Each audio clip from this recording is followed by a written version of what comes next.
যদি নতুন করে আইস এজ আসে আর পৃথিবীর সব ফসল জমে নষ্ট হয়ে যায়, বা তৃতীয় বিশ্বযুদ্ধ বাধে, কিংবা গ্লোবাল ওয়ার্মিং বা কোনো প্রাকৃতিক দুর্যোগে সব খাদ্যশস্য নষ্ট হয়ে যায়, তাহলে মানবজাতির ভবিষ্যৎ কি হবে?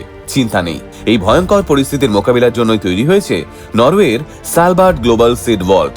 আর্কটিকের স্পিটসবার্গেন দ্বীপে পাহাড়ের গভীরে 100 মিটার অন্ধকারে লুকিয়ে আছে এই অত্যাধুনিক ভল্ট।